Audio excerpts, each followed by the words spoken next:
The following podcast is recommended for mature audiences only. The following podcast is recommended for adults only. Maturity is not a requirement.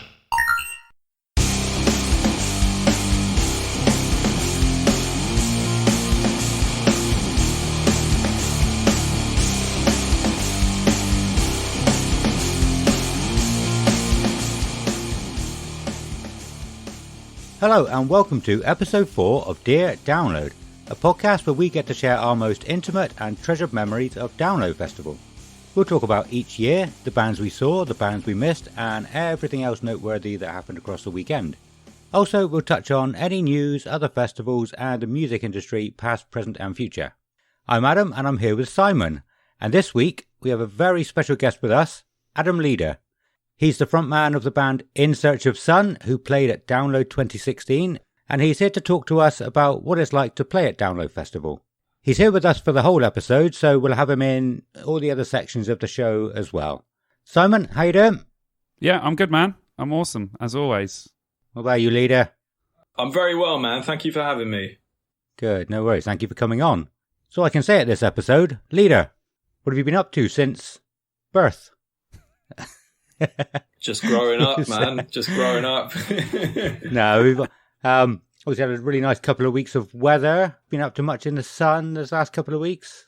Do you know what? Not much, really. Well, apart from just sweltering and just, I don't really like hot weather. I've always been a fan of cold, as most people call miserable, but I'm not miserable in miserable weather. Yeah, Simon's the same. Like, I love it, man. Like the long nights, when it like today, it absolutely pissed it down, and it's been amazing. Like, yeah, I love cold weather. It's all about winter and Christmas for me. Cool. I was thinking about the thunderstorms. It hasn't actually got to us here yet, but all the people from London were like, "Oh, it's thunderstorm," but here it's fine. What about where you are, Adam? We haven't really had anything either. Our west side of the country, we haven't got it yet. You guys down south have already got it. That's why you should move back home, Simon. He's going to he's going to get that on a t-shirt and just walk around Download with it on, saying, "Bring Simon back home." Start handing out leaflets that I'm missing or something. Yeah, man. Cool. What about you, Simon? You been up to much since we last spoke? Not too much, really. Just just chilling. I've been playing more old school games. I started playing Red Faction on the PS2 today. That's awesome. One that I never played at the time, so I was really happy to do that. Also, I've taken up bouldering, which is like indoor climbing without harnesses, and I have the biggest blisters on my hands. It is really hard, but it's also one of the funnest things I've ever done, and the workout you get from it is just disgusting. I've never been so sweaty as I was after climbing for like an hour and a half. It was crazy. And when I spoke to the guy there, he's like, yeah, people here that don't even go to the gym. He's like, they come here like 2-3 times a week and they're absolutely ripped. He's like, it's such a full body workout. And I mean, I was dying, and these people were doing all the hard climbs. I was trying to do all the easy ones to begin with. Man, some of these guys hanging on with the tiny little edge of their fingers, pulling their whole weight up, jumping up, and then putting their hand on something else that's really high and pulling themselves up. Crazy. Sounds fun, I look like man. such an amateur. I'd love to have like that. Oh, dude, you should. It's easy. Anyone can do it. And, you've got crash mats under you. So if you fall off, you're only going to land on crash mats. Nothing's going to happen to you. Yeah. But yeah, I recommend going even for like one session. It's so much fun. I absolutely loved it.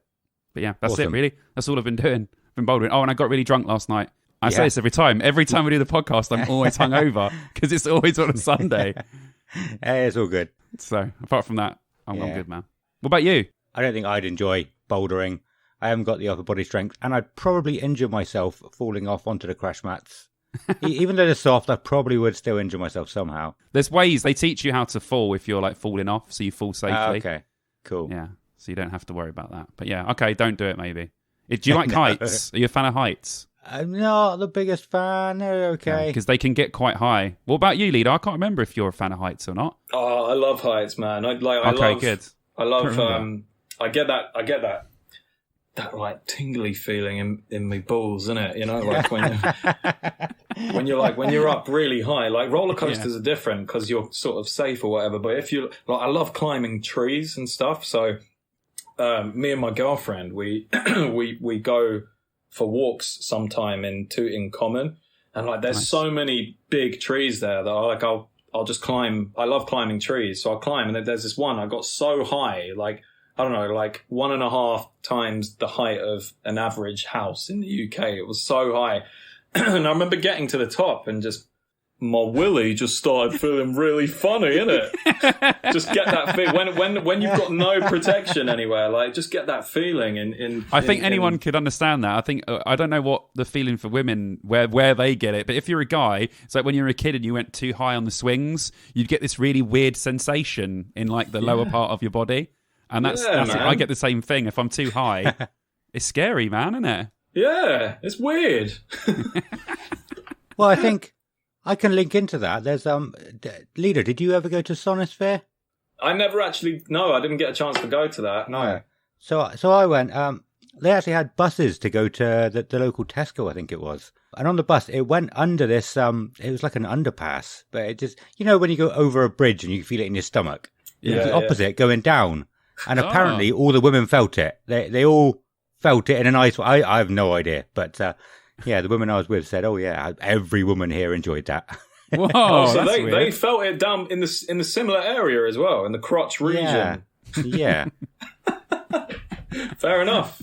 There's got to be a name for that. There's got to be a name for that sort of thing that happens. There must be. We'll have to look it up. Yeah, we'll find out. The hinges. I call it the hinges. The hinges.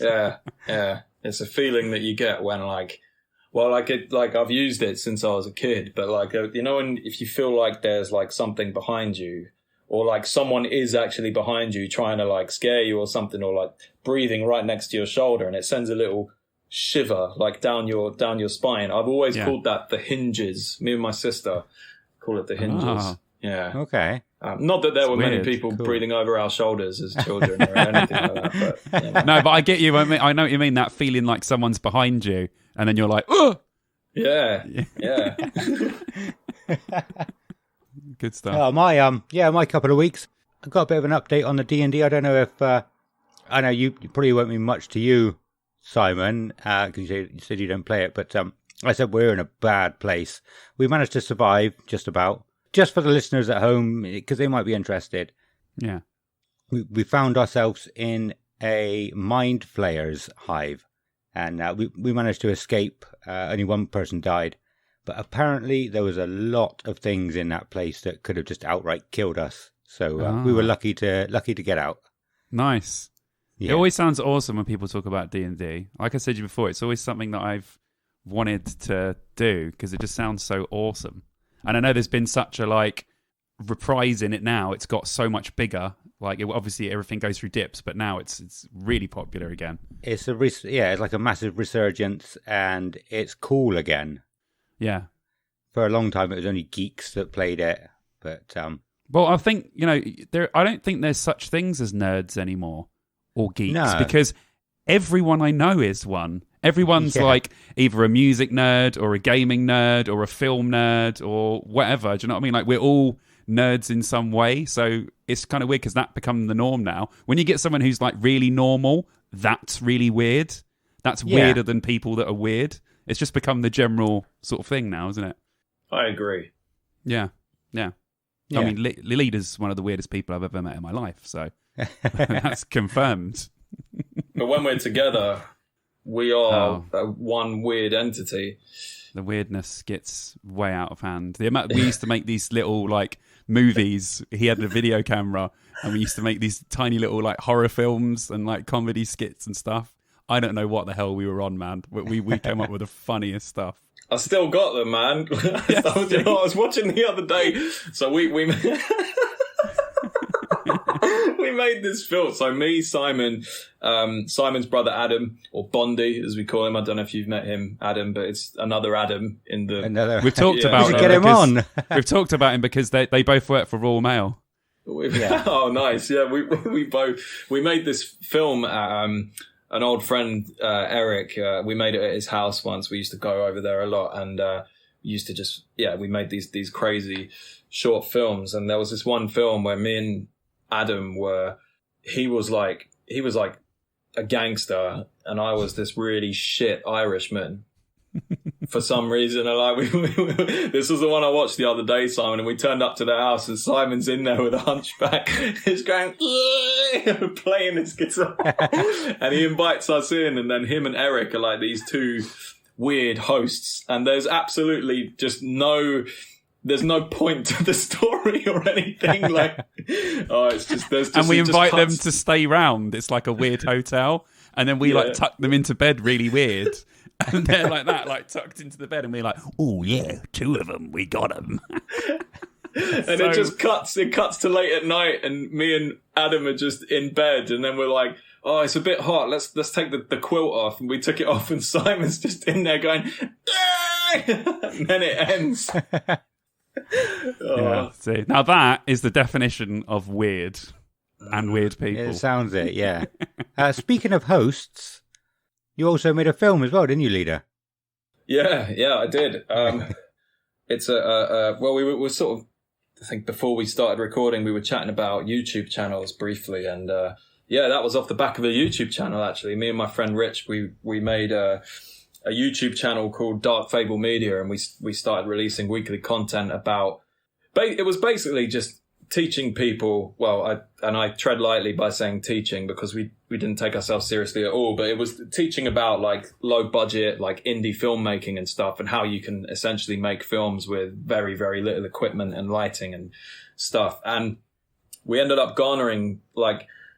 Albeit it was a small fan base in the grand scheme of things, but a really dedicated fan base of subscribers of a few thousand. And after trying to go down the normal avenues of film funding, which I guess the norm would be to approach an investor and the investor will give you, I don't know, whether it's 25 grand, which is what we were looking for, or if it's 25 million, they'll give you the money and then they receive certain, the same way a normal investment works. But because we hadn't had anything just to prove to them, because we hadn't done anything in the past, it was really hard to get an investor on board. So we asked our subscribers, who for the better part of a year, we built up this trust or like rapport with them that they could see that we were good at what we did, even though we were absolute morons on the channel. They could see we were good at what we do. And we asked them if they want to make smaller investments into the film in return for the same thing, which would be a share in the film's profits. And we raised 25 grand that way, and then we shot a full-length feature film and sold it. And it's nuts, and it's cool. Nice. Yeah, so sick. That is awesome. And I assume you made enough money for everybody who invested evened out or made profit from it. Yeah. That's pretty much, man. Like everyone got their money back and then some more. And now since then, it's just been doing the rounds it was from selling it off the back of selling it to America was how we essentially managed to pay everyone back who invested. And since then it's, come out in the UK, Japan, Germany. Germany is either this month or next month, strangely. And then a couple of other countries as well. Yeah, it's cool, man. So, yeah, it's really cool. I don't know what else. It's just nice. Yeah, just nice. No, that's fucking insane, man. That is cool. That is very cool that you've made your own film and made a profit from it as well. That's awesome. Yeah, man. It's not. I'll tell you what. This guy is literally one of the most hardest working people I know. Oh, at one time he was doing YouTube. He was doing the film. He's doing stuff for the band. This guy does not stop. He can't stay still for 2 minutes. He's got to be doing something, which is always a good thing because, it's good. Your output's out there. Do you know what I mean? You're out there in the movie world. Obviously, the band's sick, so you're in that world as well. And then, I like the way that you can sort of dip your fingers in all the pies and just see, I'll do this. I'll try that as well. I'll do this. And, some of it goes well. Some of it goes bad. But, yeah, it's just nice to have your hands in all of these little bits, man. You're too kind, man. Thank you. I mean, you're scum, but I know that. Yeah, but you're talented. You're talented, scum. So it's fine. Thanks, dude. Moving on to some news. My music enlightenment is currently on hold because I'm pretty sure I'm only going to be listening to Iron Maiden until the 3rd of September. Okay, that's fair enough. Because obviously, yeah, Senjutsu is coming out. Shall I be honest with you? That new single, I did not like it. Really? I did not think it was anything special. Maiden have dropped a new track. Yeah. Yeah, they did. So we spoke in the last episode that they put a video out inviting people to Belshazzar's feast, and it was the 15th of July. They released it on YouTube. They premiered it. I was in the first 15,000 who watched it live, which was, I enjoyed that. I don't know. I've just got a lot of hype for this new one. I didn't seem to care too much about the Book of Souls. I don't know why. I don't know what was going on at the time, but I was a good couple of years until I listened to it all the way through. After it was released. But yeah, just so much hype for this one. So I think hype is a big thing behind being into bands as well. I didn't like Book of Souls either, at all. You didn't? Nope. I didn't like Final Frontier. Didn't like that either. Didn't like A Matter of Life and Death. I literally haven't liked an Iron Maiden album since Dance of Death, and even that one is in my lowest Iron Maiden album. When was that? When was Dance of Death? What year was that? 2003. Oh my god. Shit, that was nearly 20 years ago. That's insane. Yeah, dude, honestly, the stuff they've done past that just hasn't gelled with me at all. I've listened many occasions. Nope, none of it. Doesn't do anything for me. It's really weird. Well, this is going to be interesting then, because you said to me the other day that we should do a top 10 Iron Maiden album list, and I said we'd do a top 10 track as well. Yeah.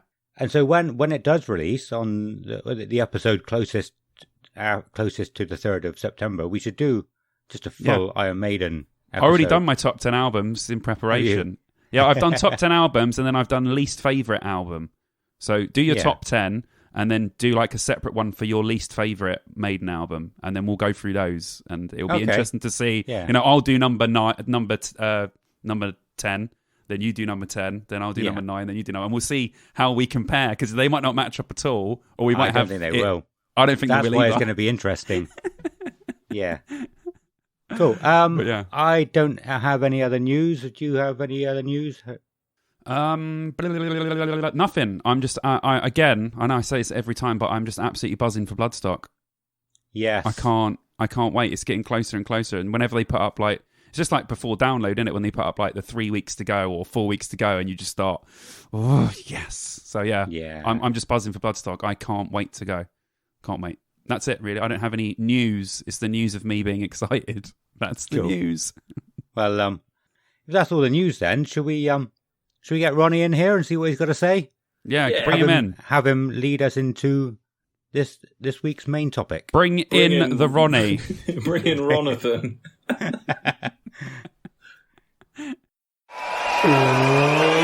Symphony Download!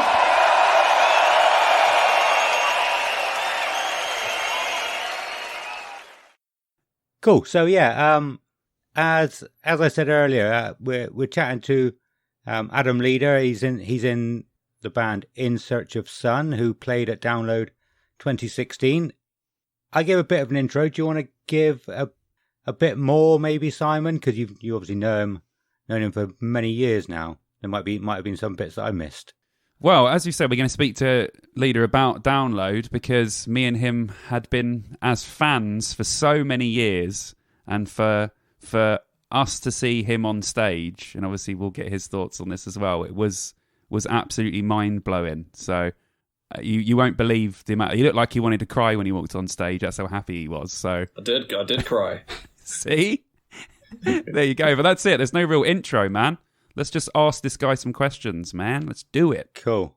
Do you want to tell everybody a little bit about yourself, a little bit about the band, sort of the generalization, what kind of music you are, when you started, how long you've been going for, all that sort of stuff? So In Search of Sun was, it's been around for a decade now, essentially, or just over. After I left school, I spent years trying to form a band, and it just for one reason or another, it just never worked out until 2010, where I met Dave, the guitar player from the band, and we started riffing together and stuff. And then in comes Faz, the bass player, and then the rest of them followed. And by 2011, we were a full lineup, played our first show in April of 2011, and since then have just been on this very, very peculiar journey of lots of ups and lots of downs and lots of in-betweens as well. And so that's it. And then, two albums under our belt. 2014 was our first album, The World Is Yours. And then 2017 was our second album, Virgin Funk Mother. And now we're in the midst of writing a bunch of new songs ready for a 2022 release. And that's kind of all I can say on that at the moment. But look out, because it's going to be cool. Oh, I like that. I've listened to so many podcasts where they got people on and they've got secrets. So now we've actually got someone on who's got secrets he can't tell us. This guy's got loads of secrets, trust me. He's got loads of them. You're never going to get him out of him. He's like a vault, man. You've got to have the keys. You've got to have the codes. You've got to open it. You've got to get in there, man. He ain't going to let it out. The vault of disappointment. Oh. That's what I am. So, yeah, we might as well start from the start, right at the beginning. How did you get booked? How far in advance did you know? And I don't know if it was through an agent or if you had a manager at the time. But how did you and the rest of the band find out? It's kind of simple, really. First of all, we knew about it for, I'd say, about a good few months before we were allowed to announce it, and that was the hardest part. That was the worst because as soon as I found out, I was like, oh fuck, I get to go back, because in 2010 was my last year, and I remember being there with Simon as usual, going, I just can't do this anymore. I cannot go back to Download unless I'm playing it. It became painful for me to be there just watching bands when as enjoyable as that was. But I was like, I need to be on stage. I need to play it. It's just too hard. I'm essentially just self-harming by being there. So yeah, I didn't do it. And the following year, 2011, I started the band, and then fast forward some boring shit that no one wants to really hear about. We got to play it in 2016. So we got the offer. And at the time we just released, not long before that, the first single off of what would become, our second album. So the follow-up album to The World Is Yours, called Virgin Funk Mother, which came out under Spine Farm Records in 2017. So we released the first single at like the end of 2015, I think, which was Elevation. And we had Spine Farm like keeping a close eye on us at the time. And I think there was just this general buzz, if you want to call it that, around the band within the industry that then got the attention of certain people at Download. I don't know if it was, Andy copying himself or another promoter. I have no idea, but it got the attention of them. And that's when we got the offer, which was awesome. So it was kind of like all these different things from different areas kind of met. And it's like, this person's talking about them. That person mentioned them to this guy the other day. And then this guy spoke to this girl and she said this to them. And all of a sudden the industry's like, yeah, they're worth putting on. So we got the offer, which was just incredible. And, then we announced it, which was great. And I kind of got to laugh at a few people, purely in the sense of, you said I would never, ever, ever play this. Now look, that was nice. I got to gloat for a moment, which was cool. But yeah, that's essentially how we got it. I guess it was just a mixture of, it was just a case of doing everything we needed to do to be relevant enough or have enough buzz about us within the industry for them to say, yes, it's worthwhile putting these guys on the bill. So yeah. Awesome. I'm not sure when exactly it was I've heard it, but I think I've heard that some bands have to buy their own tickets. They get booked to play, but they still have to buy their own tickets to go. Did you have to buy your own tickets or? No, yeah, we were lucky enough not to. We were okay. We had access to like the whole thing, which was awesome for the whole weekend. I might have heard wrong then. Because something that stuck in my you head. came to our campsite and saw us and everything.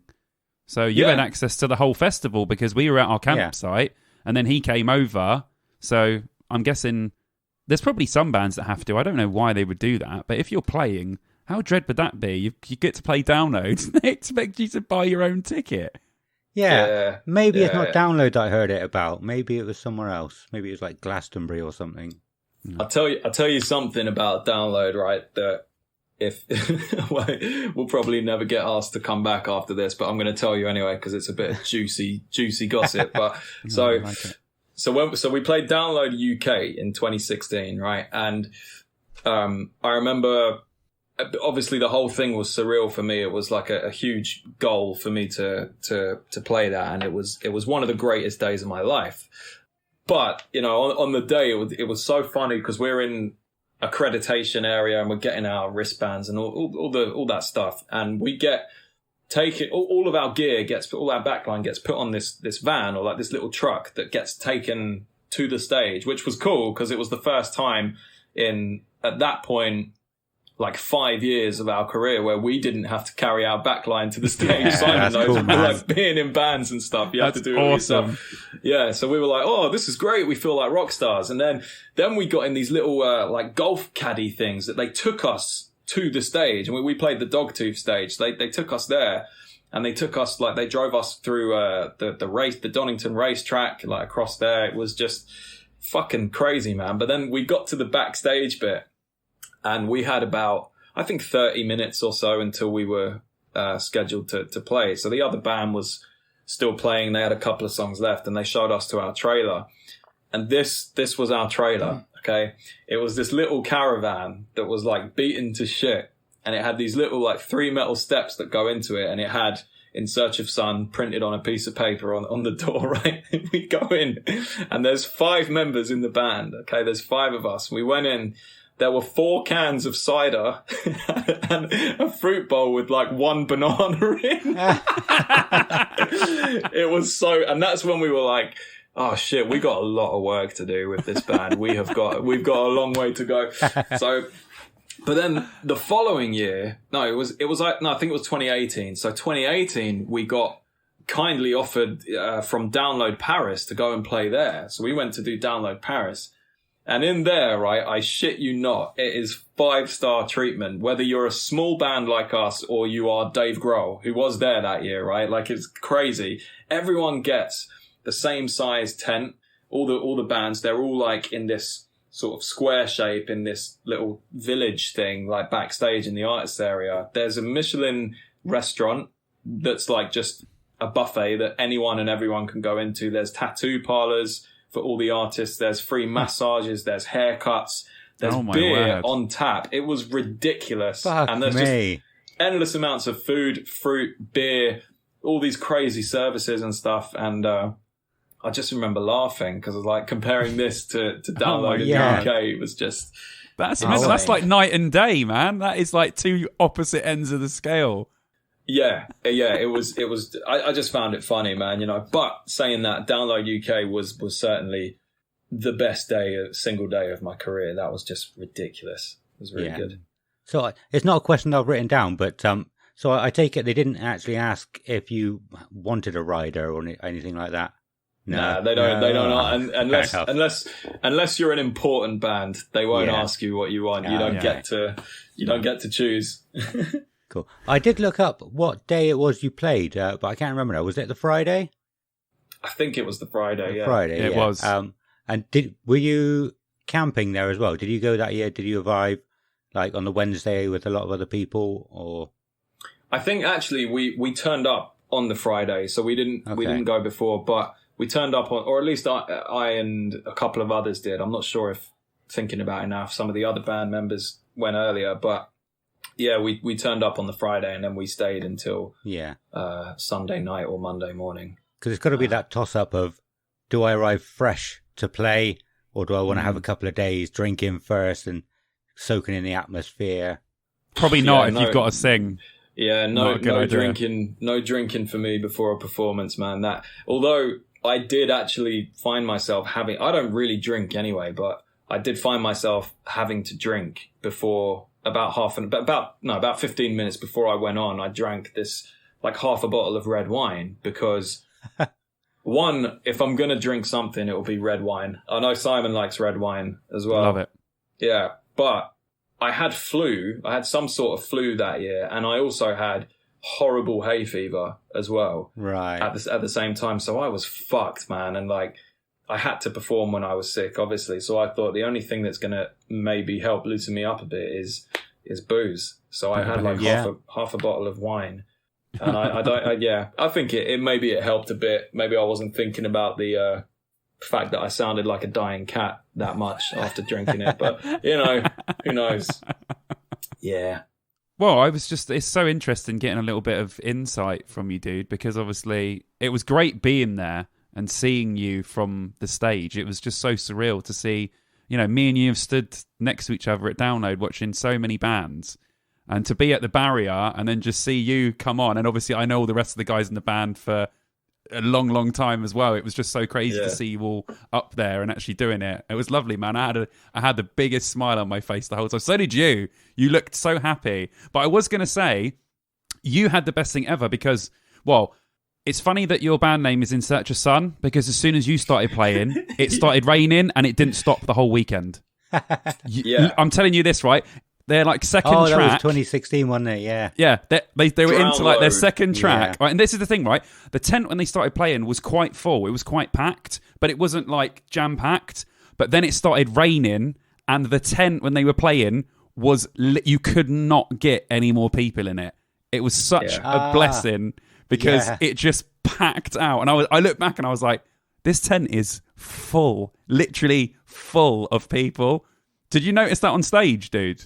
I did. I remember actually. I think it started raining just before we played. I think, and I remember. Oh, was it just before? Oh, okay. I think it was just before because the way I remember it was, so we got backstage and we had to wait and stuff until our slot. So I did my thing and I'm trying to warm up and I drank my wine and all that shit. And all of a sudden it's like, right, your set starts in 2 minutes. You have to start in 2 minutes. So we got onto the stage, and I remember seeing looking out into the audience, and there was like a few hundred people in there, which is a lot of people, but in the grand scheme of things, it looks like there's hardly anyone in there because it was a large it's quite audience a big tent. area. Yeah. And so I remember turning around with my back facing the audience, just warming up quietly, doing some lip bubbles and all that shit that you do before warming up, and I just went into my own little world for a minute or so. And just as we were about to start, I turned back around. And it was pissing down with rain, and the entire tent was full. And I remember, where the fuck did you come from? my bowels just dropped, man. I went, oh fuck! But on the upside, I remember seeing Simon and a couple of other people there in the crowd, and that kind of just took all the fear away. Honestly, like I looked at Simon and Donald and Tanya was there, and I was like, I'm happy, man. This is great, man. It's like my friends are out there. This is wicked. So yeah, just sort of anchored you a little bit. It's like they're here. I can do it. Yeah, awesome, man. That must have been such a cool. Yeah, that must have been such a cool. That like to when they show the cameras on stage and you see what the singer sees. It must just look like a different world. And because we've had such a history with the festival, you must have been feeling about a million emotions at once. Do I cry? Oh, do I break down? Can I even sing? Like I'm supposed to sing as well. You know what I mean? That's what you must have been thinking. I got to perform. It was just the most surreal thing ever. Like I couldn't tell you what else I felt besides nervous, anxious, happy, sad and scared. Like there were like a million other emotions. It was crazy. Yeah, it was nuts. It was the greatest day ever, man, and it was really nice to see my boy Simon out there in the crowd, wasn't it? It was great. It was so surreal, man. I still look back on that day and think, wow, what amazing. Literally, absolutely incredible. And afterwards we had such a good time just hanging out. I remember that night when we were just drinking and fucking around, and we were just like, you were in literally the best mood. I don't think the smile removed from, even though the weather was crap, the smile did not remove from your face the entire time you were there. It was just like ear to ear. That you just played Download. You can't get any like better than, well, I mean, unless you play like main stage, but even playing Download on any stage is nothing will ever beat that first time. Like I don't care if I don't know, fast forward 10 years, and if we're lucky enough to play like, let's just dream for a second. Let's say one day we headlined the main stage.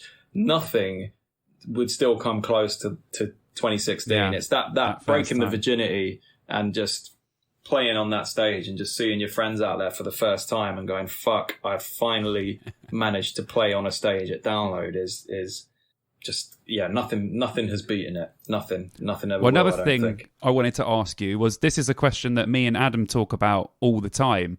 Bands play Download, and it's obviously a good experience, but did it actually do anything for the band? Did you see an upturn in listeners? Did you find you had more attention? Did it actually, because I'm sure some bands play and it doesn't affect the band in any way. They've just played Download, and you can only sort of use that on your CV for a certain amount of time. You couldn't go up to a promoter now and said, yeah, we played Download in 2016, because that's not really relevant anymore because it's in the past. So yeah. Did it do any? Did you notice anything that it done for the band at all? Honestly, that year, I don't really think so, because our main focus, particularly at the time, we weren't really monitoring Spotify streams or anything like that. We weren't monitoring stuff like that. We were all very naive to it, to be honest. But our sole focus was to convince the label to sign us. So. Yeah.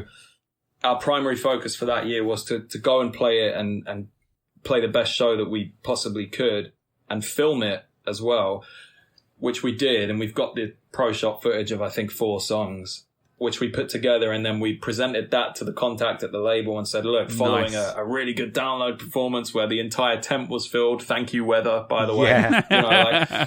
So we had all this ammunition to then give the label. And I think there was a rep from the label there that had come to see us anyway. So it all kind of what I was talking about earlier, with all these different things, you have to try and put as many things in place to kind of happen at the same time.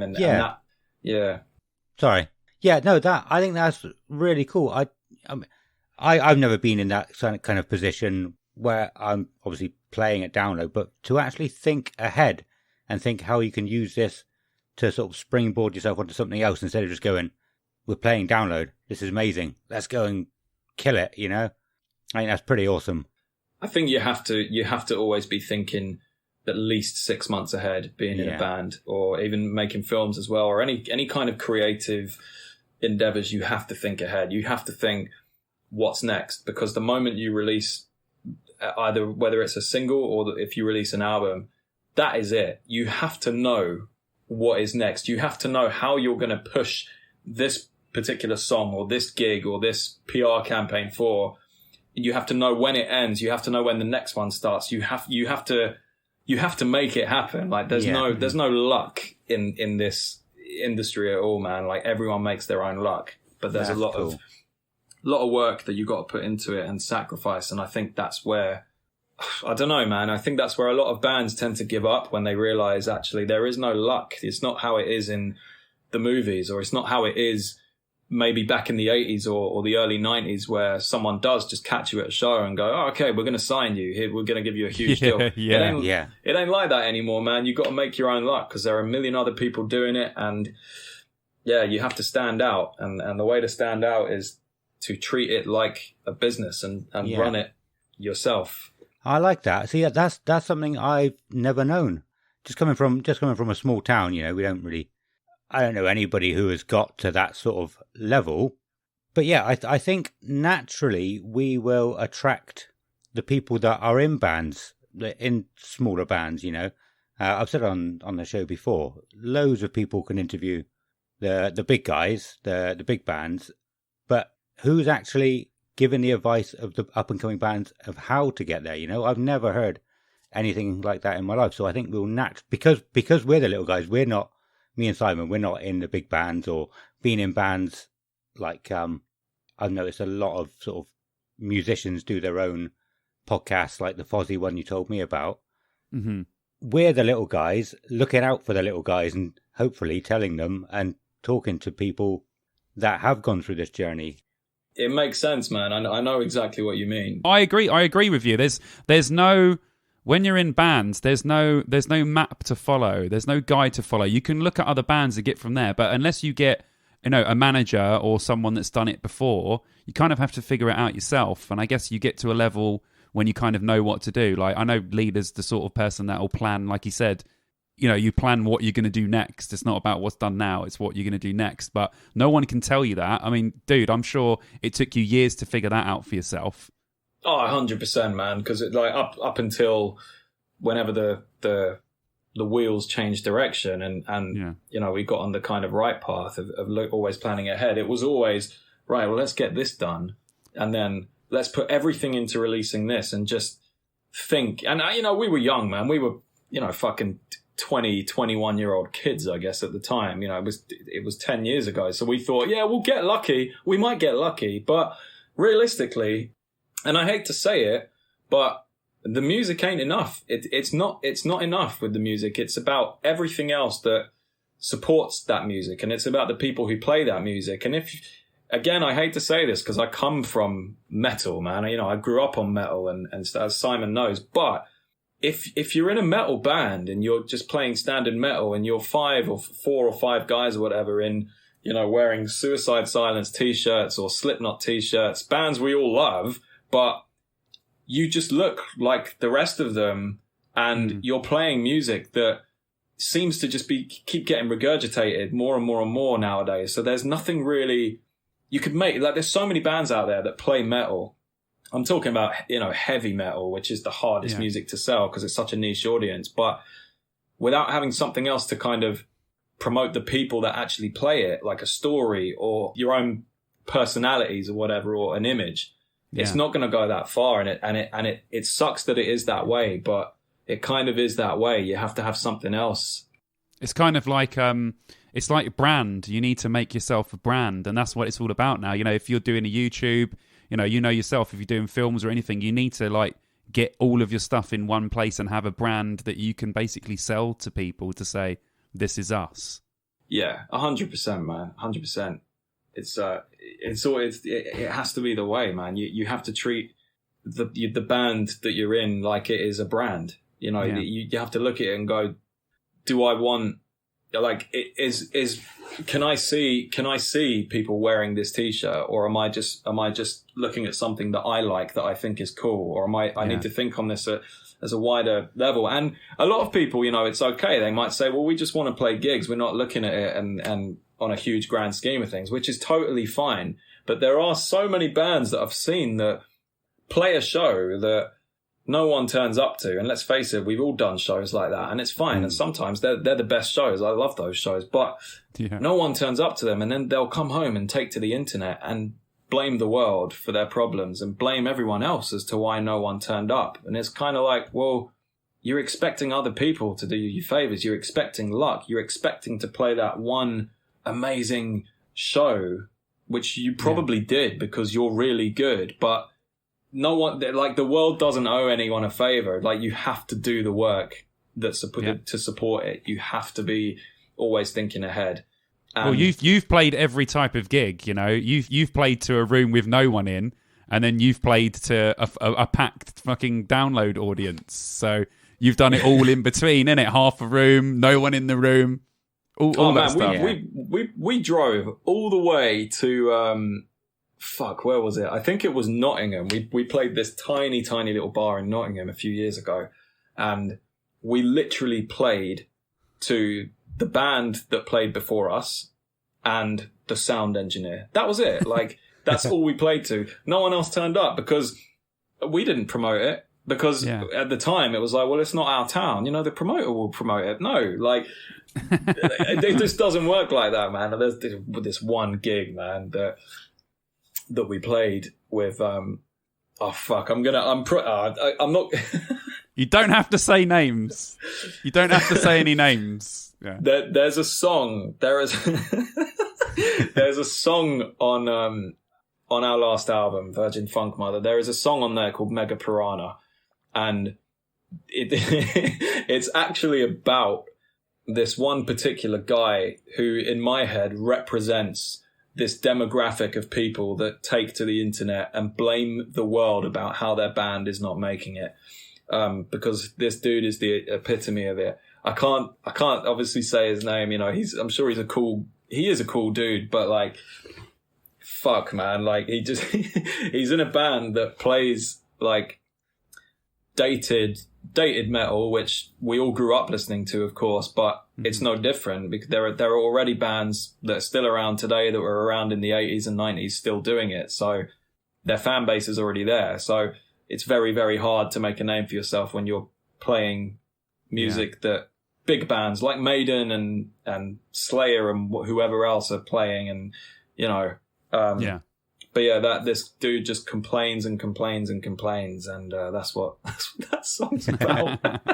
Oh, dude, I'm sure you've seen, you've met loads of people on that spectrum, few and far between. It's like people, like you said, people will go on and be like, oh, the promoter didn't promote it or whatever, but like you said, you've got to put the work in to get to these places. Like you made the mistake with that Nottingham show, not doing anything, and obviously you learnt from that, and now you're like, right, we've got to promote the shit out of every show, because there's nothing worse than travelling really far to play to an empty room. It's a waste of... I mean, it's a free practice. That's what I always say. Yeah. Oh, 100%, man. It's always an opportunity to practice. But it's like, I kind of learned that, and I know people say, look, they're a promoter. It's in the word. They need to promote. But kind of looking at it now from looking in from an outside perspective, like, well, actually, they booked our band to play. They gave us an opportunity. But they gave an opportunity to a band that cannot sell out venues. And that was us. Like, we couldn't sell venues out, especially in places like Nottingham or Bristol or places where we weren't from. Yeah. So actually, they've given us an opportunity, and there's not really much else they can do, because they're not booking Bring Me the Horizon. They're not booking Slayer. They're not booking Muse. They're booking some unknown band and saying, you get to headline, but you're going to have to sell some tickets, So yeah. It's a tough game, man. It's tough. I've got a few questions coming off of that, actually. We're obviously gone off of Download Festival a little bit, but sorry, that's my fault. No, that's fine. I was planning on talking about all this stuff if we had time anyway, so it's good. Many years ago, the way to do things would be to just get in a van and tour as much as you can. Some bands were touring on their own money, off their own back, for like 10, 15 or so years. And then it got to a point where you had to guarantee your own fans, or guarantee a certain amount of tickets to sell if people would book you. And like you said, it's so hard to be booked in any venue at that point, because there's no way you can guarantee ticket sales. The whole pay-to-play scheme. Yeah. So what is the industry like at the moment? How exactly can you get gigs around the country? I assume you would know the answer. You might not, but can you go into a little bit about that at all? I think from experience, man, it's like you have to hustle. You have to make yourself known to promoters. You have to make yourself known to other bands and build relationships with people. And then, when the time comes, you can say, oh, hey, you guys are going out on tour. How would you feel about us coming out to join you on that leg of the tour? Or could we just support you at the London show? Because we could sell 50 or 100 tickets or whatever for our hometown. And it's all about hustling, man. But we've also been in a position where a promoter will say, where was it? The Barfly that used to be in Chalk Farm or Camden, whatever you want to call it. We got booked for the Barfly on the basis that we sold, I think it started as 50 tickets. We had to sell 50 tickets.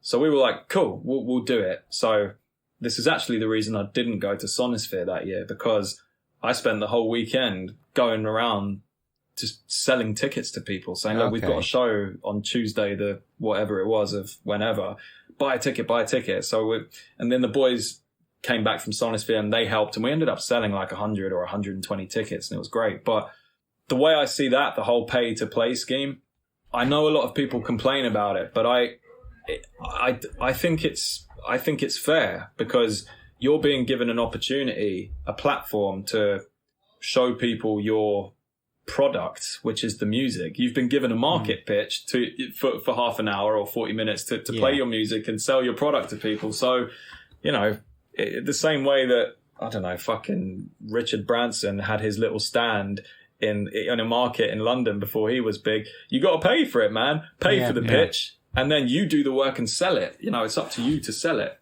Yeah. That's kind of how I've seen that. I think it still works like that now in certain places. And obviously you do get the opportunity to, if you've got that kind of money, to buy on to tours with bigger bands and stuff. But yeah, I just think it's about who you know, or making yourself known to other people and creating those opportunities for yourself. And if you have to pay to do it, so be it. You know, if put the work in to make your money back that you've paid to play the show. Yeah. I had one experience like that, actually. When I was in a band, we played a gig with a big band, and they said, right, there's three people supporting, whoever sells the most tickets, sub-headlines, etc. And so I said to the guys, well, why don't we put £20 in each and sell tickets £2 cheaper than everybody else? And it almost worked, because we didn't have many fans at that point, but we only sold about 10 less than the next. We were still bottom of the bottom, but we hadn't been going for very long. But it almost worked. How, when you say almost, what do you mean? Like you almost sold them all? Oh no, so like I said, we were like about 10 tickets lower than the next person, but they'd been going a lot longer. They had a lot bigger fan base than us. So yeah, it almost worked as in like a lot of people bought from us that probably wouldn't have. Yeah. But I like it though, man. Like it's cool. You got to find ways to do it. Yeah. It's yeah. I did. I remember you, Leader. You sold me one of those tickets. I went. Yeah. I remember it. That weekend. I went to London and he made me go with him, and me and him were going around London just dropping tickets off to people. Yeah, awesome. He took me to like all these random places in London. He's like, oh, well, yeah, well, come with me for the day. I got to drop these tickets. So we went to London, and it was just me and him going around and him dropping tickets off at these random people's houses.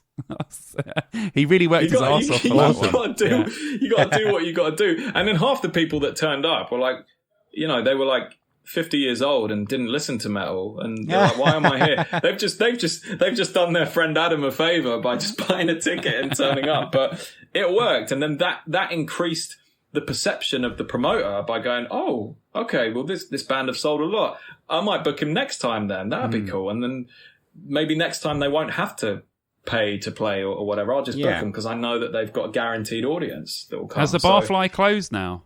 Yeah, man. Do you know what? Remember when it was. That was on my list of places I've always wanted to play, so now I'll never get to play there. Yeah. Yeah, it was such a good venue, man. I know. It was wicked. Same with the Astoria. I wish Lord, I'd got a chance to play that, man. That was my favourite London venue. That and Hammersmith Apollo, they're my two favourites. But Astoria was the one. I was gutted. And they're like, oh, yeah, we've got to make room for the 2012 Olympic tunnels underneath. So they knocked down a fucking legendary venue to do it. I was disgusted. It was horrible. Let's not talk about that. It makes me too upset. I might cry. Yeah. It's the best. It was the best venue. I got to see Dimebag in there, man, like 5 months before he died. Dude. 2004. Yeah, that was... Oh, man, best venue. Best gig. One of the best gigs, apart from Kiss with you, Simon. Download, yeah.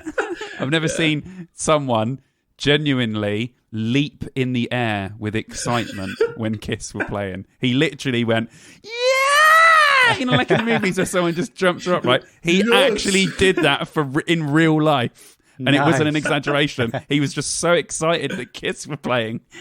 What was that, 2008? Yeah, 2008. Yeah. They were like, when was it? Right after, I think it was Judas Priest. It was right after Judas Priest, I think.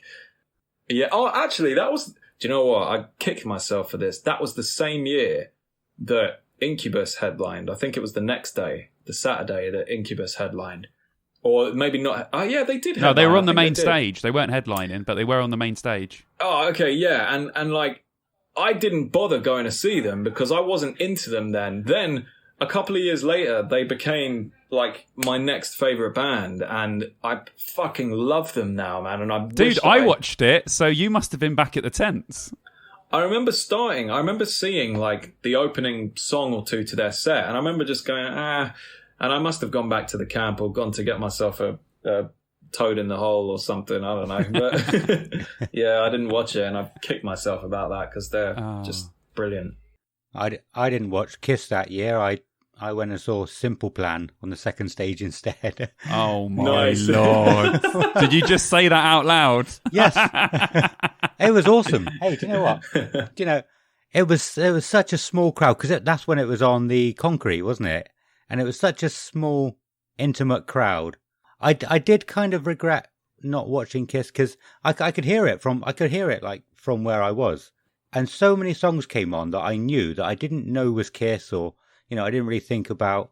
So when they played the next time they came back, I went and watched them, and I knew barely any of their songs. You missed out that year, Adam. Yeah. They were just, it was ridiculous. It was so good. So good. I mean, the whole setup for that year was crap because of the long walk. Yeah. They moved it to that weird place before it went to where it is now. But when you stayed in the arena, that Kiss day was unbelievable. So good. Yeah. Yeah. Loved it. All right. So should we bring this back to the actual download that you played? Because I got a fair few questions. Well, not loads, but I got a few more questions. Is there anything else you can tell us about what it was like backstage, other than the 1-2 little beers, ciders, and banana? Apart from that, it was so the show went really well and stuff, and then afterwards we had to go straight to the press area because we had a couple of interviews hooked up. And after we did those, I went to like the food area, and I went to the catering section, and I remember just sitting there eating. I can't remember what I was eating. I was just sitting there on my own. I like to go off and have some kind of alone time, like always before and after a show as well, just for a little bit. And I remember just sitting there, just eating by myself. And I turned around, and I'm pretty sure it was Monkey from Korn. He was just sitting there eating potatoes. And I was like, hey, man. And he was like, I can't remember. He was probably like, hey, or whatever. He said something. And then that was it. Like, I just turned back around and just carried on eating, just thinking, what the fuck is going on? This is so weird. Yeah. So that was funny. I bet that was a surreal moment for you. It was just weird. Like this dude, like, from a band that I was never huge on Korn, but got friends that absolutely loved him, and so Simon, you loved Korn as well, man. Like you were well into them, it's just they're just so influential. And the weird thing is like you were saying about being a character in a band. All of the members of that band you can pick out as individuals because they've all got character, which is why they sell to so many people. So you seeing him it's crazy. How many years have you seen him in Kerrang or seen the music videos or whatever, and then before you know it, you're just eating. He's just there eating potatoes. yeah, it was just the weirdest thing. I'll tell you what. Actually, Jonathan Davis is like we played a show with him like a few years later. We got to support his solo band in, I think it was the Garage in Islington. Which obviously, like, again, surreal for us. Like, we were the opening band for him. But I remember going backstage, and we asked his security, we were like, hey, do you mind if we just want to thank Jonathan for having us on the bill and stuff? Do you mind if we have a word? And his security, this huge guy, he was like, 1 second. So he goes into the the dressing room and brings Jonathan out. Jonathan Davis walks out, and he's like half the size of all of us. And he's like, he was like, hey man, like he was the most timid, like sweet, like kind guy ever. But he was so quiet and he was so shy. And again, that was just really surreal. I wasn't expecting that, but I guess everyone has their onstage persona. But like you, I know you're a massive introvert, so you're very it differs for frontman. People, when they see you on stage, would think, oh, this guy's going to be the center of attention and the party and all that. And like him, he's probably just an introvert like you, where, you just like, all right. You know what I mean? That's your personality. You've got to be a frontman, but as soon as you come off the stage, you're just you, innit? Which is probably why it was so weird seeing him be like totally timid and shit. It was so funny. He was proper. He was just so nice. Like, hey man, hey. Yeah, really nice guy though. Really nice. Awesome. Did you get any kind of sound check at all? I don't think so. Do you remember if we did, Simon? Was it just a line check? I think the guys were just checking their guitars, and they checked his mic was working, from what I remember. But I don't remember you guys actually playing anything. I remember Sean banging on the drums just to make sure everything was sort of. I think he was just testing mics and that. But you guys didn't get a proper they kind of just walked on, and I'm guessing the sound engineer was just listening to see if the lines were working and then adjusted you guys during the first track, I'm guessing. As we played, I think that was it, just a line check, which kind of happens at most festivals anyway. Yeah. Is there anything else significant you can think of that people might want to know about that happened up until the point before you went on stage? Anything else interesting?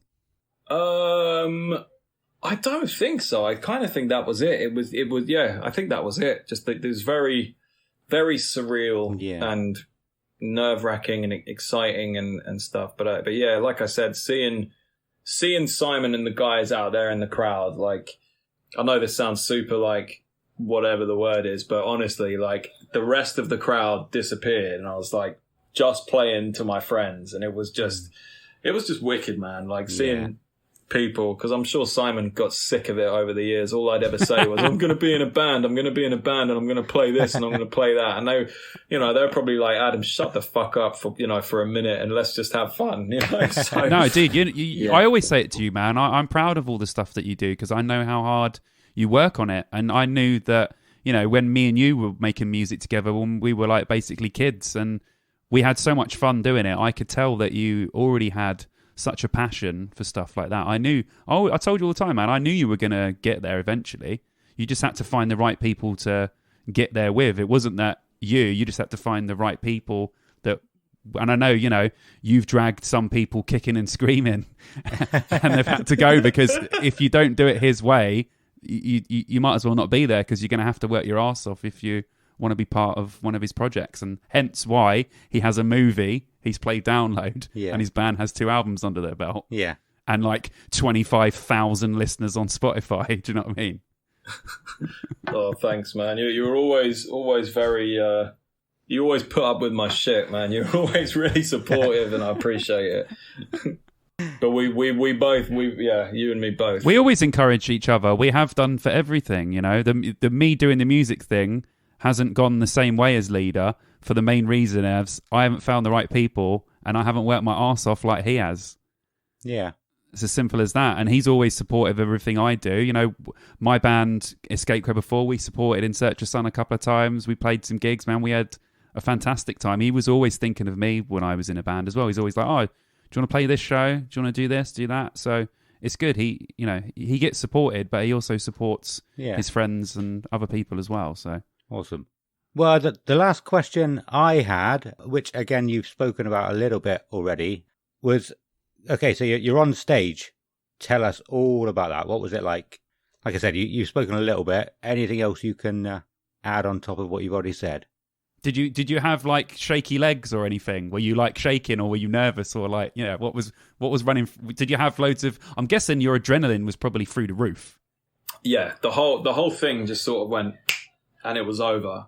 But thinking back to it, the more I think back to it, the more I remember specific like journeys that I made across the stage, or certain gestures I made to the sound guy, like, turn me up. The more I think about it, the more I remember stuff from it. But at the time it just felt, I don't know, it's weird. I had this kind of, this sense of lightness to me, and I had these butterflies the whole time, obviously, and seeing Simon and the guys out in the crowd, I felt more confident, but I still had those butterflies, and I sort of felt like I was like just floating, but using my legs to kind of, it was a really, really strange, feeling, that, and even afterwards, I have to say it, because it really meant the world to me. Like, after that, I didn't think things could get better, but like, I remember it was when I was taking that time, I think it was after the potatoes incident. Like, I remember going to the car park, and I remember just going, like, kind of just trying to process what had just happened. And I was like, this is it. I was so happy, obviously. Just walking around having a cigarette as well. I remember just going, wow, this is nuts. After the potatoes incident, I was walking around in the car park, and I got a random phone call, and it was from a very old friend of mine that I went to school with, and she basically called to say like how proud she was of me, because she was obviously there in school when all I'd ever do was talk about I want to play Download. I want to be doing festivals. I want to be in a band. I want to do this. And I pissed everyone off and chewed all their ears off all the time with it. And, it was really nice. And that kind of put the icing on the cake. Cause like for someone that kind of knows how long this really goes back, and like for it to be a dream to go, hey, I'm calling from 2003. I just want to let you know that I'm really proud of you because I remember how much you wanted it. So it was just amazing, man. It was wicked. And yeah, I love my friends. Yeah. I love my friends. Yeah. Awesome. But yeah, that was all of my questions. Did you have any more, Simon? No, that was it, really. I think we've got loads of good stuff there, dude. You went into a lot of good detail about stuff. So yeah. That's grand. Cool. Plenty there. Are we going to campsite fuckery it up?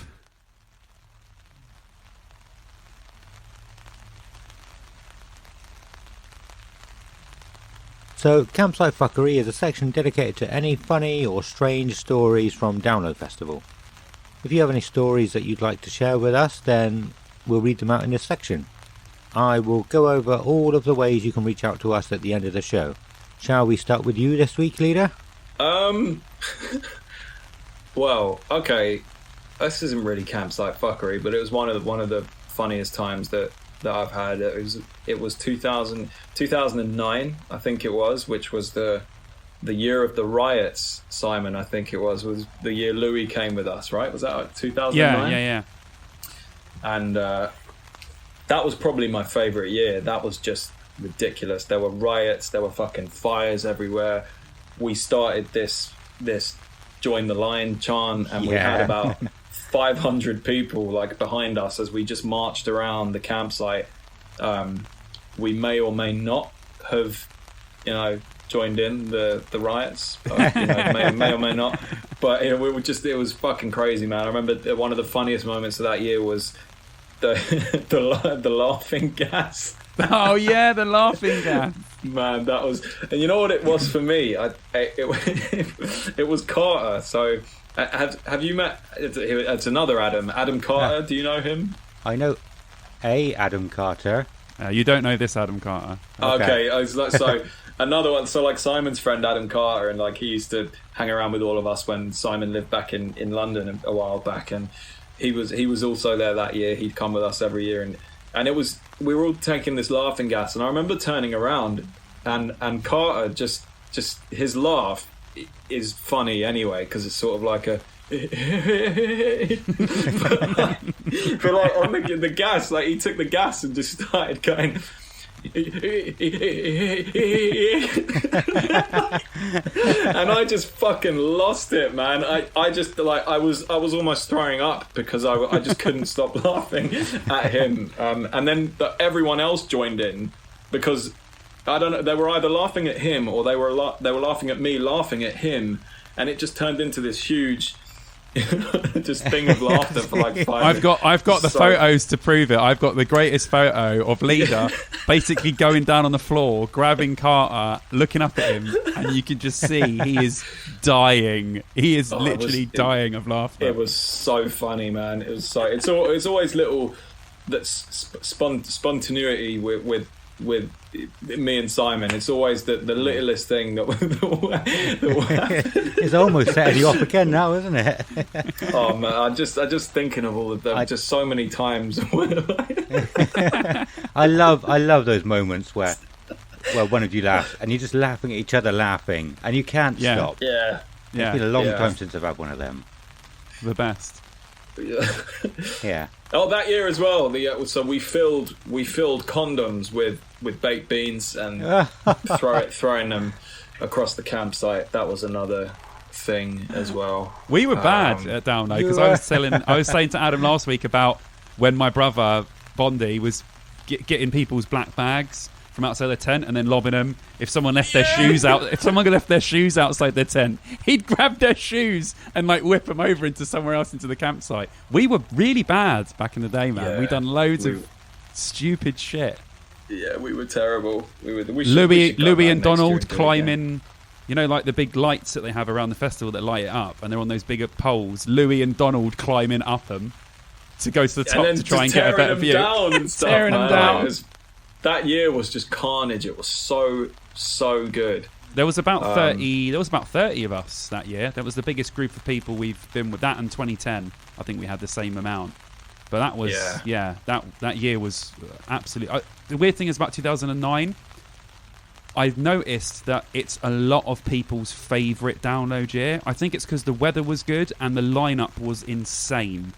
So I think that has become one of the most popular. Like, whenever you see what's your favourite download year, you'll see a lot of 2009s in there. Okay. Just because it was just so insane. So, but for me, that's still to this day is my favourite download of all time. Yeah. Do you know what the funny thing is that like the times like the friendship stuff was the best thing. Yeah. And funnily enough for me, like the funny thing is that like so that year Down played, and they're, you know, Pantera is my favourite band in the whole world. So Down is, you know, obviously anything affiliated with Phil Anselmo is, you know, I'm just a big fanboy. So they played that year, but as amazing as that was just the icing on the cake. Everything else was like the times that we had in 2009, the laughing gas, the all the fuckery that went on, the riots, the fires. That was the best part of that year for me, not the music. Yeah. Cool, man. What about you, Simon? Well, I was just going to say, while Leader's here, I should probably talk about loads of stuff involving him, because basically, me and Leader were tent buddies. Even when I went with my girlfriend, I'd stay in the tent with Leader instead. I was such a dick back in the day.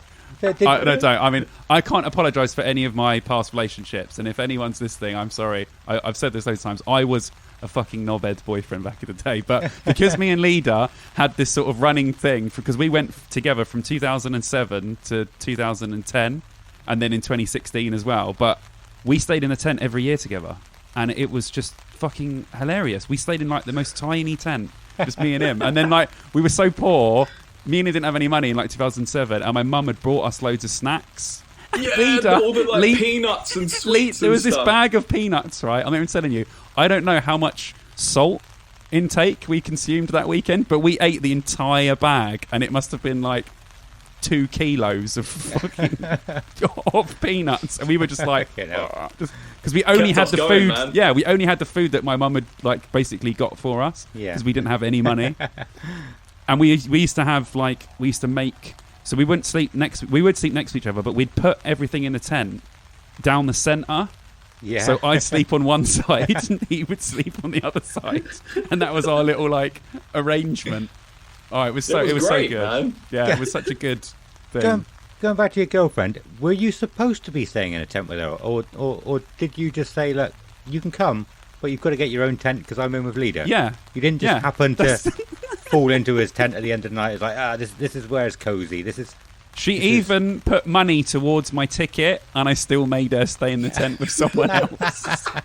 Because that's what download is, man. Like, me and you will always shack up together, man. That's just how if he comes, no matter who the girlfriend is, or the wife, or whoever, they're getting their own tent, basically.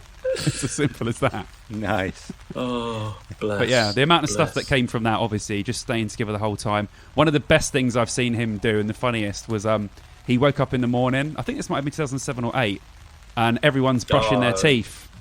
Seven. So he puts it on his toothbrush, and he starts brushing his teeth, right? And he goes, oh, I start spitting it out, yeah. And then realises he's put Savlon on the toothbrush instead of the toothpaste. That was the worst. That tasted so horrible, man. I know a guy who woke up.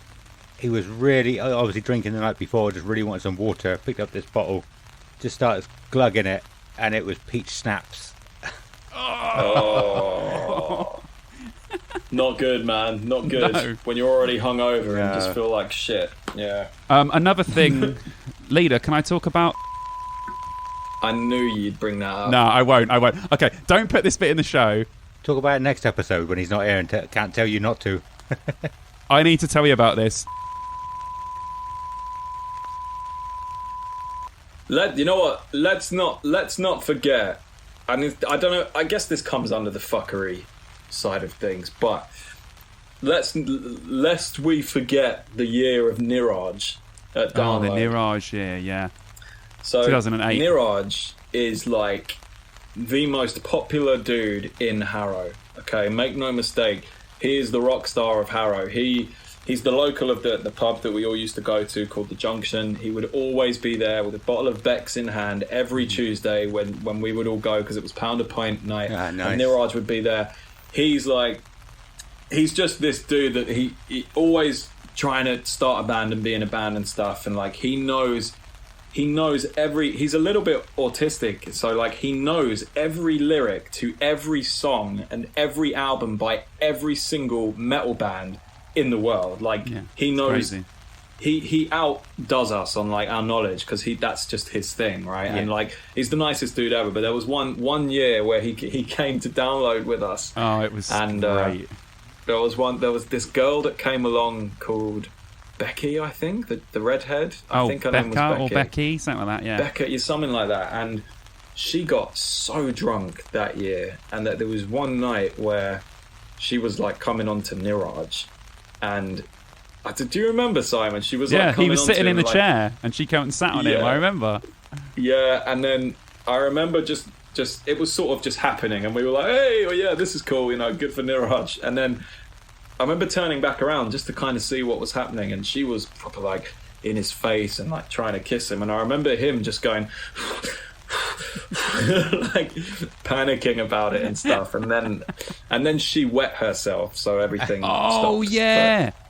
Yeah, Susie was sleeping in the tent with her, and they woke up in the morning, and her t-shirt was covered in piss because this girl had got in the tent with her, slept and pissed everywhere. Yeah, good times. Dude, there was good. So literally every time we do this bit on the podcast, I always think about new stuff, or new stuff comes back to me, and it happens to both of us because we've been to so many downloads. It's hard to sort of separate. Then someone says something, and then that memory is like it opens back up again, and I can sort of remember it. So yeah, there's going to be so much stuff that I won't even be able to think of now, but in like 6 weeks' time, I'll think about all these things that I nearly it just completely randomly forgot about. comes back, doesn't it? Yeah. Yeah. What about you, Ad? My story this week, I know we say any funny or strange stories, but I wanted to go a bit more wholesome this week because I always said that the journey in, and when you go to set your tents up, is the most stressful time part of the weekend, and it still is probably, but it would always be such a ball ache to get your tents up. And I've said before, I always had quite a big tent, and it was usually just me in there, and so everybody would like get their tent set up and then sit down and start drinking. And it's a pain in the ass if there's not enough space. You're trying to get people to move theirs over a little bit so you can fit yours in. Until one year, a guy I know called Sam Speary, he set his tent up and then started helping other people set their tents up, and it was just that sudden realization, like, why have people not been doing this? Why have I not been doing that? So it just I have so much respect for him. He probably isn't going to listen to this, but some people who know him might. But yeah, this was probably around 2009, something like that, and it was just like, such a nice thing that he did. And so I started doing it after. It's like, even if I didn't get my tent set up, I would start helping other people set theirs up as well, because it was like, why shouldn't you? I just used to get so pissed off with people who just sat there drinking. And we had a couple people one year who were just taking the piss out of you, like going, "Oh, what are you doing? That's not how you meant to do it." And it pissed me right off, those guys. But yeah, it's so stressful. And it's like, it doesn't have to be stressful. You can help other people out. Do you know what? That goes into a good segue, because you say about helping people set their tents up. One of my best friends in the entire world, Laura, I met her at Download, and the reason why we met is because me and my sister asked her and her mate if they needed a hand putting their tent up. Yeah. And awesome. I've known her now since 2006, and she's the reason why I got to move to Cheltenham. So okay, it's kind of weird that so you didn't know happened before Download. No, literally, these two girls. Yeah. We didn't know them. They looked like they were struggling with their tent. So me and my sister, like we said, we were just standing there drinking. I went to her. They're not having a good time with this. They're not getting it. We watched them for about 10-15 minutes, and they really weren't getting any further. So we walked up and I was like, all right, girls, do you need a hand by any chance? And they said, yeah. And then after that, we started drinking together. And then I've known her for like 16 years now. Yeah, nice. So that you can get good things from helping other people, you know? Yeah. They were the best, man. The Gloucestershire girls, we called them, didn't we? Girls, yeah. Every summer, like they for a couple of years, they would come down to London and stuff whenever Eric had a free house, man, and Laura would come down, and it was just wicked. Come to download. So yeah, it's good to make. You can make good friends that way. But I agree with what you're saying. Yeah, you shouldn't just sit there, especially mug someone off while they're struggling to put the tent up. You could say, "Do you need a hand? I can hold that for you." You don't just go, "Ha." That's not how you do it. Yeah, no, I didn't see that guy around for years. I've seen him quite a bit now for the last probably 3-4 months. But yeah, that was like over 10 years ago as well. It was crazy. Be funny if he worked in a tent shop now, wouldn't it? But yeah, no, I was going to ask, because like we always had a big group. You said you had usually had a big group. You had like 30 of you one year. Did you ever get that to start with, where people just set their own tent up and say, I'm done, I'm going to start drinking? No. Yeah, I think that's what most people did, really. Yeah, I can believe it. Like you said, it's stressful because you want to get in, you want to make sure you get the space. But the problem with our group was there was so many of us and so many tents. Yeah. We had to like rush in to get the biggest and space because we all wanted to be together. Yeah, and you have somebody who picks the area, and you're like, this is not big enough for all of us, or it's only just big enough, you know. And like I said, you have to get people to move around a little bit, and they just sat there drinking, and like, I don't really care. Yeah. That was the anxiety. That was the most stressful part. The anxiety of going up on the Wednesday and being like, shit, we've got to get there early enough so we can go to Blue, because it's all about Blue Camp. We've got to go to Blue Camp. We've got to get the biggest spot. We've got to be near a burger stand. We've got to be near the entrance so that we can get to the arena. Like, that was the most anxiety-inducing part. But yeah, generally, like, I don't think many people really had problems with setting up in our group, but we mainly just... Everyone kind of set up and, started drinking. Well, there was the one year we didn't get into Blue was 2010. And 2007, man. That was Orange Camp. Do you remember? Orange Camp, yeah. Yeah. And the reason why I remember that so distinctly is, ironically, the set down on the Monday morning when everyone was packing their tents away, because most tents didn't come back, and there was one tent that James, this guy that came with us, James, he shat in the tent. And I can't remember whose tent it was, but he shat in the tent, and then he or someone jumped on the tent and collapsed it, and probably got feces on them in the process. Yeah, we do not sound this doing this does not shed us in any good light at all. We were literally like. But I'll tell you what, do you know why? Because we went there to just forget everything. It was like, mob rules. It was like being in a place that's not inside real life. We could just go there and we would do literally whatever the fuck we wanted. We just didn't Anything care. Goes. We would just, you know what I mean? Like, it didn't matter to us. We were together. We were a big group of people. No one's going to say anything to us. So we're just going to fuck with everything. Yep. Cool. We have had our first story from a listener. Yes, awesome. Yeah, so from a guy I know, actually, Sean Sutton. He didn't send it in as such saying this should be on Campsite Fuckery, but it is an old story that I was involved in, so I thought I'm just going to add it to Campsite Fuckery. He said, I had so many good times at the campsite.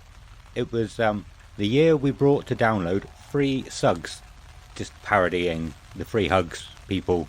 And we'd gather around someone, shout free sugs, and then burst into baggy trousers and skank a bit around them, just going around them.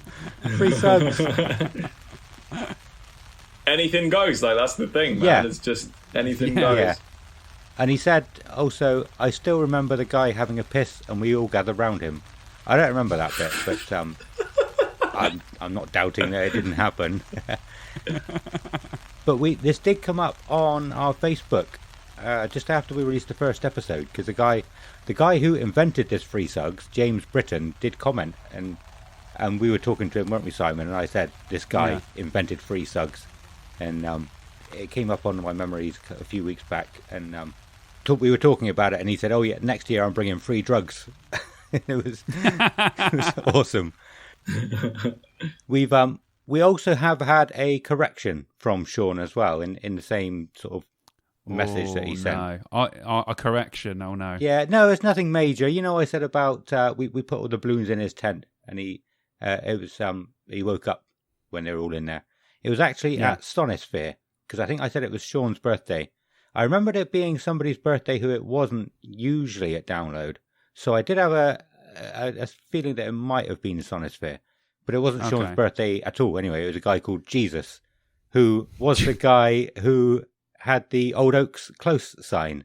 That guy. Yeah, okay, cool, yeah. Sweet. I do have some more stories about him. I'm not going to say them in this episode. They'll come up in future episodes. Okay. All right, sweet. Yeah, save them, man. Yeah. Cool. So I think that brings us to the end of Campsite Fuckery. Before we close the show up, Leader, are you gigging at the moment? Have you got any gigs lined up? Or, well, you said you've got some new music in the works that you can't really say too much about. Do you want to tell people where they can find you, whether it's you or the band? So Facebook / In Search of Sun Music. We're on there. Or I think it's at In Search of Sun on Instagram. Or my personal one is AdamLeader1, I think, on Instagram. YouTube, In Search of Sun, all that shit, man. You know, just we're across most social media platforms, and yeah, look out. There's some very cool things. And I can tell you right now, they are 100% worth listening to. If you're listening to this and you like good music, check out In Search of Sun. No joke. I did a few days ago, actually, yeah, and I enjoyed it. There you go. Thanks, man. No, it was cool. Oh, Simon, anything else you want to add? No, just to say thanks to Ad, really, for coming on and enlightening us about some awesome stuff to do with Download, because we said we always wanted to hit yours was one of the first names we said to each other about getting on, because you've seen it from the other side, from the inside. So it was just good to have your insight to those little things, because we're hoping we can have eventually a few more people on as well, and we can kind of get their side of it and see if it was any different to yours, or if it changed over the years, or if it got worse or got better and all that stuff. So no, it's just great to hear from someone as awesome and someone who's been there. Yeah, definitely. Oh, thanks, man. It's been a pleasure being here, and it's been nice to it's just been nice to chat, a breath of fresh air from the norm. So yeah, thank you for having me on, both of you. No problem. Awesome. Yeah, no, it's been very awesome. I probably would have forgot to say thanks, so thank you, Simon. Always got my back with these things. I've got one sort of final thought that I wanted to add in before we close up properly. I've listened to the previous episode a few times. I had to edit it and everything. And every time you talk about wearing the tightest jeans, I just naturally let out a sigh. I can't help it. I'm sorry, man. It's just like, oh, really? Jesus Christ, man. Dude, my jeans we were saying on the last episode, I was wearing size 10 women's jeans in 2006. My jeans were tiny, man. You couldn't move in those jeans. You struggled. That's just the way it was. I was just like, yeah, literally, bro. Tighter the jeans. Me and Eugene bussing round Harrow, man, thinking we're the coolest dudes in the world with horrible emo hair, both wearing makeup. We're wearing the tightest jeans you've ever seen in your life. I was about to say Eugene, man. I was going to say if you were wearing size 10s, Eugene was wearing size 8s. He always had me, man. He always outseened me at that point. Oh my God. He was like the scene kid with the chest piece and the tight jeans and everything. Oh God. I got a random text from him the other day, actually. Oh, nice. Was he asking you to wear tight jeans? He was asking, I think he was having a drink with Faz. So Faz is our bass player, Adam. So Eugene was having a drink with him. And he just sent me a picture saying Faz, and Eugene said, Faz has agreed to do like an unscarred True Hatred reunion show. Those are our two early bands when we were like just first starting. So. Awesome. Amazing. Oh, yeah. Cool. Let's close it up there. I just want to thank everybody for listening. Thank you for coming on, Leader. I want to thank Sean Sutton for reaching out with some stories and corrections for this episode, well, from the last episode. And a huge thank you to Adam Leader for coming on to chat to us. Next week, we'll be talking about Bloodstock Open Air Festival. Ooh, baby! Yeah, you've already said, haven't you? You got tickets for that. We'll also be having a couple more guests on who have played Bloodstock, so it would be nice to lead from what it's like to play Download to what it's like to play Bloodstock, so that should be cool. And yeah, we should have a bit of a chat with them, which I am super excited about. And Simon and I will be going... Not and I. Why would I put and I? I'm not going to be going to it. Fucking dickhead. Are you coming? No, I'm not going. Obviously, yeah, Simon will be going to it. So we'll be going over the festival, the lineup, anything else to do with Bloodstock, really. I can't wait. Buzzing, mate. Yeah, awesome. Buzzing. Did I even say? I didn't even say what the band were. So yeah, they're actually a couple of friends of mine from the band Death by Kai, who played not last year, the most recent Bloodstock. Would have been 2019. 2019. Yeah. Yeah. If you want to reach out to us about anything you've heard on this episode, whether it's stories from Campsite Fuckery, anything we've missed out from a particular topic, any corrections, feedback, or even suggestions for topics that you want to hear about, here are the places you can find us.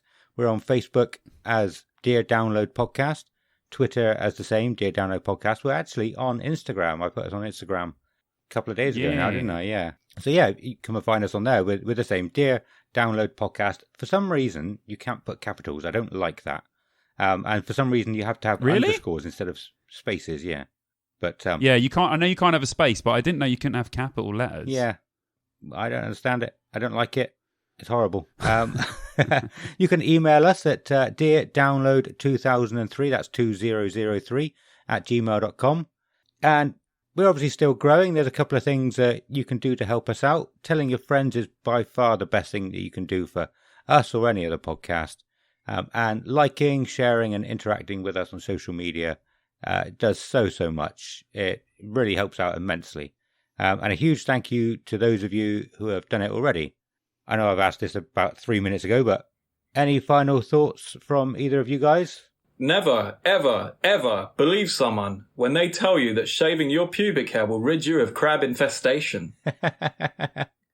Okay? And also, I'm going to start a new podcast called Dear Upload, and it's going to be about Upload Festival, which is essentially a campsite in the Cretaceous period where basically all footage from Download Festival is uploaded to a giant screen surrounded by diplodocus and pterodactyls. And Simon is the sound guy.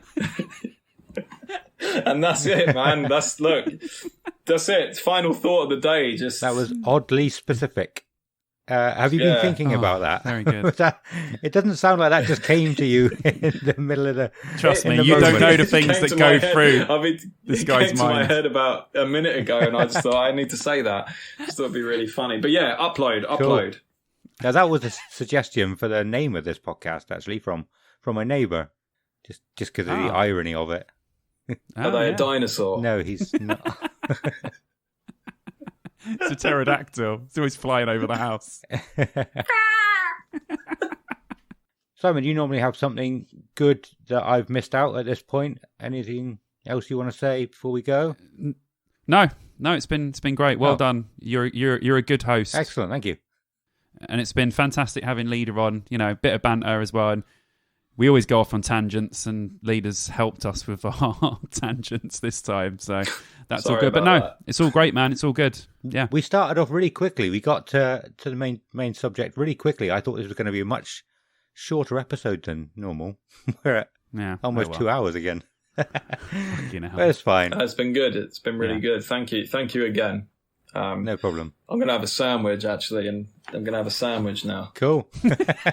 Let's all have a sandwich. Everyone have a sandwich. Yeah, I think it's probably time to go then. Are you going to have a sandwich, Adam? No, I'm not going to have a sandwich.